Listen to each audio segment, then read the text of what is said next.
Hello friends, कैसे हैं आप सब। मैं इस वीडियो में 3 ऐसे स्टॉक डिस्कस करने वाला हूं जो मैंने वेरी रिसेंटली अपने पोर्टफोलियो में ऐड किए हैं। इनफैक्ट एक स्टॉक तो ऐसा है जो मैंने फ्राइडे को ही ऐड किया है। मेंबर्स ऑलरेडी जानते हैं मैं किस स्टॉक की बात कर रहा हूं।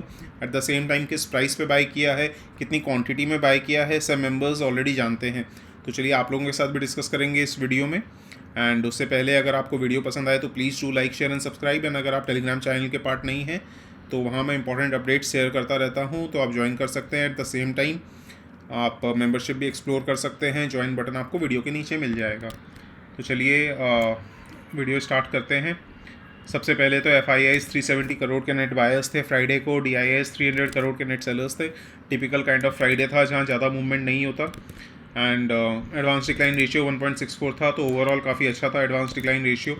But still small cap and mid caps अभी तक उतना परफॉर्म नहीं किया है। इवन दो फ्राइडे को मार्केट्स फ्लैट थे, बट स्मॉल कैप और मिड कैप में अच्छी रैली देखने को मिल रही थी। जैसे निफ्टी 50.15% अप बंद हुआ है, mid cap 100.95%, small cap 101.12%। Still मुझे लगता है स्पेसिफिकली स्मॉल कैप में और मिड कैप में काफ़ी ज़्यादा वैल्यू बाकी है अभी। मार्केट्स या सेंसेक्स अपने ऑल टाइम हाई पे। इनफैक्ट अक्टूबर 30 को मैंने एक रील भी बनाई थी जिसमें मैंने 6 रीजंस डिस्कस किए थे कि मार्केट्स अपना ऑल टाइम हाई कैसे या कितनी जल्दी टच कर सकता है, क्यों टच कर सकता है। तो आप वो रील भी जाके देख सकते हैं। उस टाइम ऐसा लगा था कि शायद मैं ओवर ऑप्टिमिस्टिक हो रहा हूँ, बट अभी देखते हैं पीछे मुड़ के तो कहीं ना कहीं ऐसा लग रहा है कि हाँ, काफ़ी जो फैक्टर्स थे, क्योंकि मार्केट्स काफ़ी फॉरवर्ड लुकिंग होते हैं। जो चीज़ हो चुकी होती है मार्केट्स उनसे ज़्यादा फोकस करते हैं जो चीज़ होने वाली होती है। उसमें जैसे काफ़ी रीजंस थे कि क्रूड ऑयल के प्राइसेस कम आ रहे हैं, जो इन्फ्लेशन प्रॉब्लम है वो भी धीरे धीरे ऐसे लग रहा है कि पीक हो चुका है, इन्फ्लेशन कंट्रोल में आ रहा है। तो इस वजह से ऐसा लग रहा था कि मार्केट्स पीक की तरफ जा रहे हैं। एंड हो सकता है अभी इस लेवल के आसपास थोड़ा सा कंसोलिडेट करे या थोड़ा सा करेक्शन आ जाए, बट स्टिल पूरी उम्मीद है कि दिसंबर एंड तक एटलीस्ट निफ्टी भी अपना ऑल टाइम हाई ब्रेक कर ही देगा। एंड विक्स 13.33 पे है, तो कहीं ना कहीं जो ऑप्शन सेलर्स होते हैं, जैसे मैं भी ऑप्शन सेलिंग में यकीन रखता हूँ, तो ये टाइम उतना कंड्यूसिव नहीं है क्योंकि वॉलेटिलिटी कम है, तो जिसकी वजह से प्रीमियम जो खाने को मिलता है ऑप्शन सेलिंग में वो कम हो जाता है। एंड उसके बाद डॉलर इंडेक्स जो सबसे इंपॉर्टेंट होता है, एंड ये अगर फॉल करता है तो काफ़ी पॉजिटिव हो जाता है। जैसा आपने देख सकते हैं एक समय पे ये 114 क्रॉस कर चुका था ना, अभी 106 के आसपास है, तो ये काफ़ी पॉजिटिव हो जाता है। तो चलिए स्टार्ट करते हैं। कौन सा पहला स्टॉक है ऐसा जो मैंने, इनफैक्ट ये स्टॉक को मैंने फ्राइडे को ही परचेज़ किया है। ये स्टॉक का नाम है power mac projects. In fact company मुझे फिनोमिनल लगी और स्पेसिफिकली काफ़ी टेलविंड्स हैं सेक्टर में, काफ़ी इंफ्रास्ट्रक्चर पे काम हो रहा है अभी।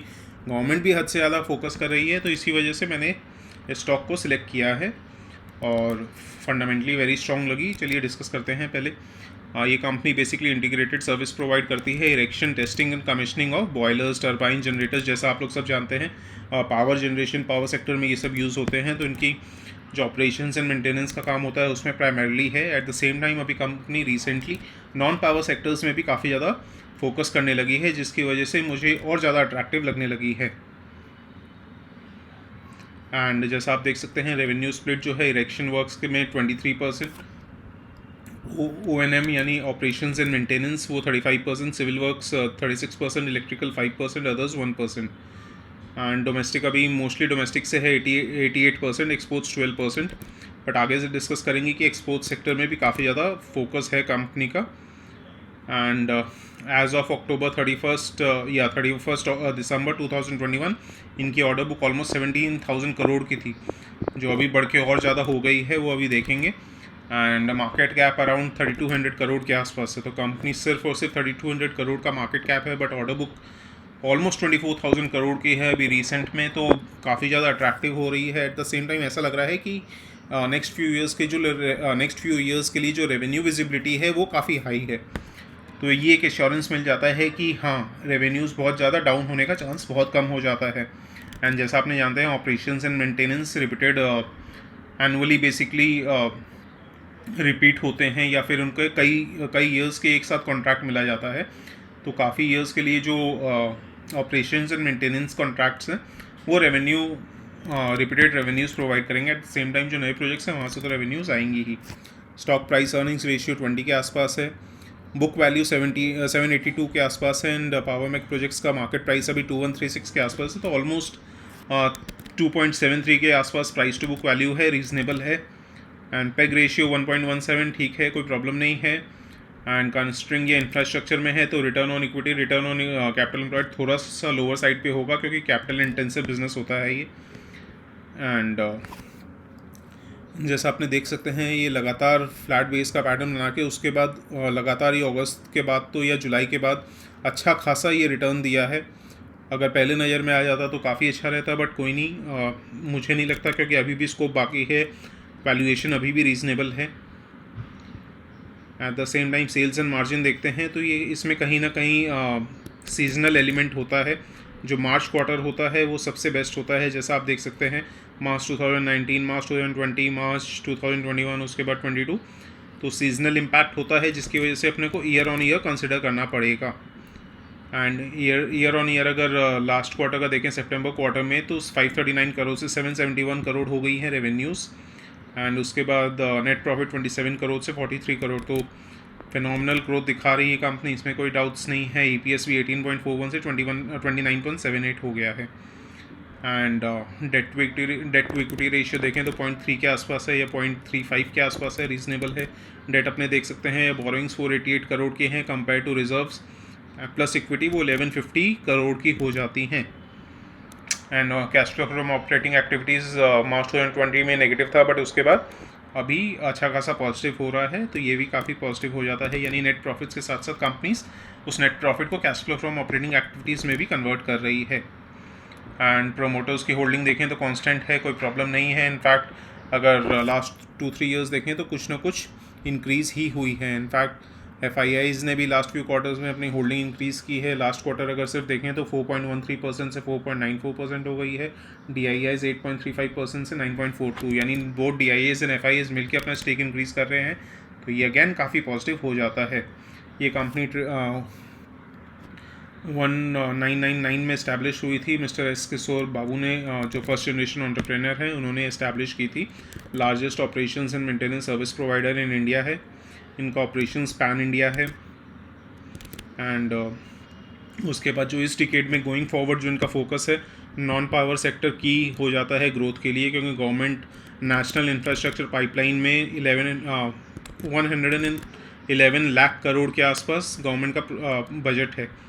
एंड बैकवर्ड इंटीग्रेशन पे भी कंपनी काम कर रही है। At the same time expansion into new areas, railways, water projects, road, coal mining, electrical, steel plants, तो जितने भी एरियाज़ हैं आने वाले समय में ये सारे के सारे अच्छा करने वाले हैं। स्पेसिफिकली गवर्नमेंट जानती है कि अगर कंट्री को डेवलप करना होगा तो इन सब एरियाज़ पे फोकस करना बहुत ज़रूरी है। एंड इस कंपनी को इससे काफ़ी ज़्यादा फ़ायदा मिल सकता है आने वाले टाइम में। एंड उसके बाद अगर देखें 2017 से 2022 तक कंपनी ओमान में एंटर की है, Saudi Arabia, Bahrain, Nigeria. And मुझे बहुत ज़्यादा ऐसा लगता है कि स्पेसिफिकली जो कंपनीज अभी अफ्रीका में टारगेट कर रही हैं और मिडिल ईस्ट में टारगेट कर रही हैं, उनको आने वाले टाइम में काफ़ी ज़्यादा फ़ायदा मिल सकता है, क्योंकि वहाँ पे अभी क्या हो रहा है, जैसे मिडिल ईस्ट में स्पेसिफिकली ऑयल के ऊपर रिलायंस कम की जा रही है। काफ़ी ज़्यादा वहाँ जो कंट्रीज़ हैं, चाहे वो सऊदी अरेबिया ले लें, बहरीन ले लें, ओमान ले लें, वहाँ पे कंपनी इंफ्रास्ट्रक्चर डेवलप करने की कोशिश कर रही हैं। तो वहाँ पे इंडियन कंपनीज़ के लिए काफ़ी ज़्यादा अपॉर्चुनिटीज़ हैं। जो कंपनीज़ इंडियन वहाँ पहले इस्टेब्लिश कर लेंगी उनको फर्स्ट मूवर एडवांटेज मिलेगा, लिंक्स अच्छे हो जाएंगे, नेटवर्क्स अच्छे हो जाएंगे, तो ये सब कंपनीज़ पे स्पेशल फोकस रहनी चाहिए। उसके बाद कंपनी अलग अलग सेक्टर्स में है। इंडस्ट्रियल सर्विसेज जो basically operation maintenance of electrical boilers, turbines, ये सब में होता है। इंडस्ट्रियल कंस्ट्रक्शन पे भी अब कंपनी अच्छा खासा काम कर रही है, जैसे पावर में, न्यूक्लियर में, रिफाइनरी में, पेट्रोकेमिकल्स में। ओवरसीज़ बिजनेस है, इलेक्ट्रिकल ट्रांसमिशन एंड डिस्ट्रीब्यूशन है, इंफ्रास्ट्रक्चर कंस्ट्रक्शन है, हाइड्रो पावर है, मैन्युफैक्चरिंग एंड हैवी फैब्रिकेशन है, at the same time mining भी है। एंड उसके बाद अगर देखते हैं तो कंपनी O&M बिज़नेस को भी अपना एक्सपैंड कर रही है ताकि रेवेन्यूज़ रिपीट हो सकें। एंड इसमें जो फुल्ली डेवलप्ड है वो obviously thermal and gas power है, at the same time partially developed है अभी water and hydro, steel, exports, captive power. And focus कर रही है कंपनी पेट्रोकेमिकल्स और इलेक्ट्रिकल नेटवर्क मेंटेनेंस के ऊपर भी। एंड जैसा आप देख सकते हैं मैप में, इंडिया में तो ऑब्वियसली है ही, उसके बाद यहाँ मिडिल ईस्ट में अच्छा खासा कंसंट्रेशन है। एंड अफ्रीका में भी कंपनी नए नए कंट्रीज़ को टारगेट कर रही है, जैसे सूडान, मोरक्को, घाना, तो यहाँ से अच्छा खासा एक्सपेंशन देखने को मिल सकता है फ्यूचर में। जो क्लाइंट्स हैं obviously one of the best clients हैं NTPC, भेल, अदानी, CESC, तोशिबा, सीमेंस, ऐसे इंटरनेशनल क्लाइंट्स भी काफ़ी अच्छे हैं, Hyundai, सीमेंस। एंड उसके बाद जो ऑर्डर बैकलॉग की मैं बात कर रहा था वो अपने यहाँ देख सकते हैं, स्ट्रॉन्ग ऑर्डर इनफ्लो हो रहा है, इसमें कोई डाउट नहीं है। जैसे अक्टूबर 2022 में 7,445 करोड़ का ऑर्डर इनफ्लो हुआ है and order backlog regularly increase हो रहा है and as of October 2022 almost 24,000 crore का ऑर्डर बैकलॉग है। दैट मीन्स कि कंपनी के पास ऑलरेडी बहुत ऑर्डर्स हैं जो इनको कंपनी धीरे धीरे फुलफिल करेगी, तो रेवेन्यूज़ आने वाले क्वार्टर्स में अच्छी खासी रह सकती है। अब कंपनी को टेक्निकली देखते हैं तो टेक्निकली एक यू पैटर्न बनाया है एंड जो रेजिस्टेंस था 2100 के आसपास या 2090 के आसपास वो इसने ब्रेक करके ऊपर निकल गया है। अब कल का दिन यानी मंडे काफ़ी इंपॉर्टेंट हो जाता है ये देखने के लिए कि कंपनी या स्टॉक जो है वो अपना जो ब्रेकआउट दिया है उसको सस्टेन करके और ऊपर की तरफ निकल जाता है या वापस रिटेस्ट करने नीचे आ जाता है। जस्ट इन केस अगर रिटेस्ट करके नीचे आ जाता है तो मुझे लगता है अच्छी अपॉर्चुनिटी होगी इस कंपनी में बाय करने की, क्योंकि डाउनसाइड रिस्क कम है, at the same time chances पूरे हैं कि ये ऊपर की तरफ भागेगा। मैंने फ्राइडे को इसीलिए ऐड किया क्योंकि वॉल्यूम्स अच्छे दिखा रहे थे, क्योंकि थर्सडे की जो आप नीचे जो ग्रीन बार्स बने हुए हैं नीचे आप देखेंगे तो थर्सडे की जो वॉल्यूम्स थी वो कम थी, फ्राइडे की वॉल्यूम्स उससे ज़्यादा थी, तो इसीलिए मैंने फ्राइडे को ही परचेज़ कर लिया वॉल्यूम्स देखते हुए एंड ब्रेकआउट भी दिया, तो चांसेस अच्छा है। क्योंकि अपने को 100% श्योरिटी कोई चीज़ में नहीं होती, बट इतना इंश्योरेंस होता है कि अपने को रिस्क एंड रिवॉर्ड रेशियो अपने फेवर में करना है, जो मुझे फेवरेबल लगा एंड मेंबर्स को तुरंत मैंने इन्फॉर्म किया। मैंने 2089 के प्राइस पे बाय किए हैं शेयर्स पावर मैक प्रोजेक्ट्स के। उसके बाद इंडियन होटल्स मेंबर के साथ तो काफ़ी डिस्कस हुआ है एंड अभी इसने डबल टॉप पैटर्न बना के वापस ये रिकवर करने की कोशिश कर रहा है। अर्निंग्स के बाद स्पेसिफिकली जो क्वार्टरली रिजल्ट्स आए थे उसके बाद अच्छा खासा डिप दिया शेयर ने, कहीं ना कहीं जो एक्सपेक्टेशंस थी वो फुलफ़िल नहीं कर पाया था, जिसकी वजह से थोड़ी सी प्रॉफिट बुकिंग आई एंड थोड़ा सा डिप आया। बट अगैन जो इसका सपोर्ट था अराउंड 310 के आसपास, उसको रिस्पेक्ट करते हुए कंपनी अब या स्टॉक अब ऊपर की तरफ भाग रहा है एंड वॉल्यूम्स भी अब धीरे धीरे इम्प्रूव हो रहे हैं नीचे ग्रीन बार्स की तरफ। तो फ्रैंकली इसको मैं होटल इंडस्ट्री में मैं लॉन्ग टर्म के लिए बहुत ज़्यादा ऑप्टिमिस्टिक नहीं रहता, बस शॉर्ट टर्म में मुझे लग रहा है कि मेरा जो पर्सनल टारगेट है वो अराउंड 2-3 मंथ्स में अराउंड 370-380 यानी जनवरी दिसंबर क्वार्टर के जब तक रिजल्ट्स आएंगे तब तक मुझे ऐसा लगता है कि 370-380 मेरा जो टारगेट है वो अचीव हो जाएगा। अराउंड मेरा 20-25% का टारगेट है, उसके बाद मैं इसको सेल कर दूंगा। बट अगैन ये कोई बाइंग एंड सेलिंग रिकमेंडेशन नहीं है, आपको अपनी एनालिसिस खुद करनी है। सिर्फ और सिर्फ ये सोच के मत करिएगा कि मैंने परचेज़ किया है तो अच्छी अपॉर्चुनिटी है। एंड उसके बाद एक्सक्यूज़ मी, उसके बाद एक और वेरी स्ट्रॉन्ग शेयर लगता है ये मुझे फंडामेंटली भी एंड फ्यूचर मुझे लगता है कि काफ़ी अच्छा है। हेडविंड्स काफ़ी हैं इस सेक्टर में एंड इस स्टॉक को भी पहले मैं डिस्कस कर चुका हूँ डिटेल में, तो वापस डिटेल में नहीं जाऊँगा। बट टेक्निकली अगर देखें तो कहीं ना कहीं ये small cup and handle type pattern बनाया है इसने एंड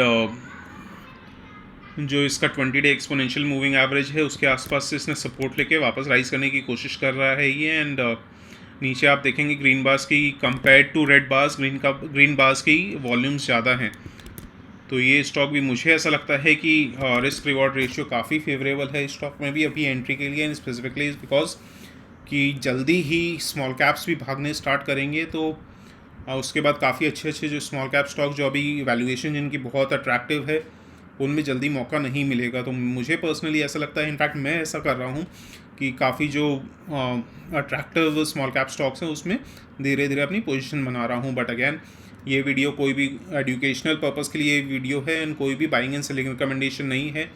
आपको अगर कोई भी डिसाइड करना है तो या तो आप खुद एनालाइज करें, खुद रिसर्च करें, या फिर अपने फाइनेंशियल एडवाइज़र को कंसल्ट करें। चलिए इसी बात पे मिलते हैं नेक्स्ट वीडियो में। Thank you so much.